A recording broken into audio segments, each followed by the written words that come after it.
Ito guys, ang papaya, na hagilap sa kahanggan. Ito guys, na yung ating kalabasa. Ngayon, manibalang pa, maging binalatang kalahati.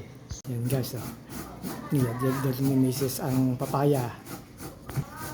Guys, niyadyan ni Mrs. ang papaya. Lagyan natin na sibuyas sa bawang, sa palding sili. Yan, paminta. Susunin. Asin.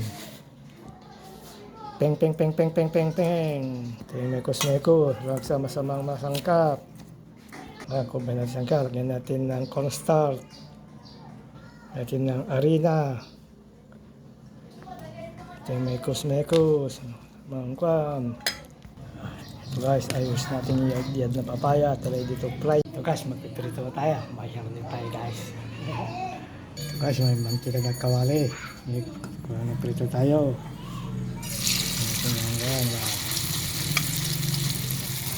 Right, paglagay natin ng apat na patis. Pirito, nakapalitad na tayo. Pirita, hanguin na. Yan.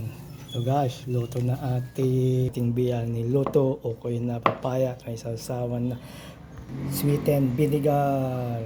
Salamat Lord.